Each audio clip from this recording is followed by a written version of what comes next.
Sir, ఒక question మిమ్మల్ని అడగాలని ఎన్నో రోజులుగా అనుకుంటున్నాను సార్. సో, అదేంటంటే ప్రపంచంలో ఉన్న ప్రతి ఒక్కరు కష్టపడుతూనే ఉంటారు. కానీ కొందరు మాత్రమే జీవితంలో నిలదొక్కుకొని ఎదుగుతున్నారు. కొందరు మాత్రం ఎక్కడేసిన గొంగడులే అక్కడలానే ఉంటున్నారు. అసలెందుకు సార్? దాని వెనుక ఉన్న ఆ కారణం ఏంటి? రైట్. ఇప్పుడు మీరు కష్టపడతారు, నేను కష్టపడతాను. ప్రతి ఒక్కరు కష్టపడతారు. అవును. అదృష్టం అనేది కొంతమందినే వరిస్తది. కొంతమందినే వరిస్తది. నేను చెప్తున్నా. కావాల్సిందంటే ఇప్పుడు నాలాంటి వాళ్ళు ఒక వీడియో చెప్తే దాన్ని ఎవరు రికగ్నైజ్ చేయలేకపోతున్నారు. కానీ కొందరు గొప్ప గొప్ప వాళ్ళు కొంతమంది చెప్తే దాన్ని ఓకే ఆహా ఇదే అని వాళ్ళకి అప్పుడు అర్థమవుతుంది. ఒకసారి ఆ వీడియో చూడండి మీరే. ఒక్కటి చెప్తా, చెప్పండి. నీకైనా నాకైనా యాక్టర్ కాదు, ఏ ఫీల్డ్ కైనా సరే మనకి పెద్ద గుమ్మడికాయ అంత టాలెంట్ ఉంటే కుదరదు, ఆవగింతంత అదృష్టం కూడా ఉండాలి. ఆ పెద్ద ఆయన చెప్పినటువంటి మాటలు విన్నారు కదా. అవును సార్. గుమ్మడికాయ అంత తెలివి ఉన్నా కూడా ఆవగింత అయినటువంటి అదృష్టం అయితే తప్పకుండా ఉండాలి. ఇంతెందుకు నేను ఒక విషయం చెప్తాను. ఒక మంచి బ్రిలియంట్ స్టూడెంట్ ఉన్నాడు.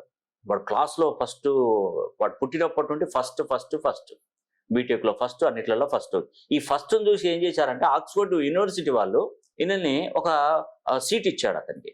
ఆక్స్ఫర్డ్ యూనివర్సిటీ ఆక్స్ఫర్డ్ యూనివర్సిటీ ఆయనకు సీట్ ఇచ్చాడు. సీట్ ఇస్తే చాలా సంతోషపడిపోయారు. మళ్ళీ రావడానికి ఢిల్లీలో ఇంటర్వ్యూ చేశాడు. ఇంటర్వ్యూకి వెళ్ళాలి. ఆయన 2 రోజుల ముందే బుక్ చేసుకున్నాడు టికెట్.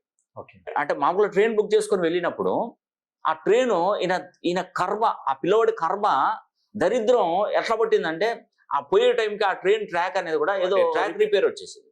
అక్కడ సుమారుగా ఒక 3-4 గంటలు 5 గంటలు అంటే ఒక రోజు మొత్తం పోయింది. ఇక్కడికి వెళ్ళే వరకు ఆ ఇంటర్వ్యూ అనేది ఇతనికి ఆ టైంలో దొరకలేదు. అక్కడ ఆక్స్ఫర్డ్ యూనివర్సిటీ సీట్ ఇచ్చినోడు ఊరుకుంటాడు. ఈయన వచ్చే వరకు అక్కడ ఆపేస్తారా సీట్లు? ఈయన కాకపోతే ఇంకొక 100 మంది.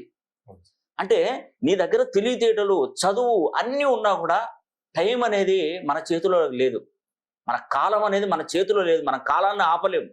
కాలం నడిచిపోతూనే ఉంటది, గడిచిపోతూనే ఉంటది. ఎవరి కోసం ఆగదు.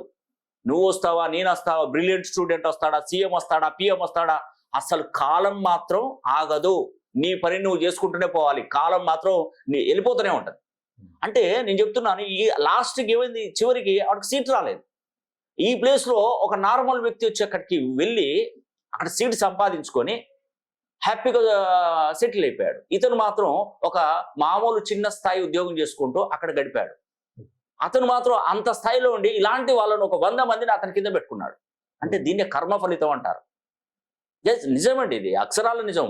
ఈరోజు చూస్తే భారతదేశంలో ఎంతమంది బ్రిలియంట్ స్టూడెంట్స్ ఈరోజు నార్మల్గా అటెండర్ వర్క్ చేసుకుంటూ ఎక్కడెక్కడో షాప్స్, చిన్న షాప్స్ పెట్టి, హోటల్స్ పెట్టి రన్ చేసి అంత గొప్ప వాళ్ళు కూడా ఈరోజు ఏం చేతగాని వాళ్ళగా చిన్న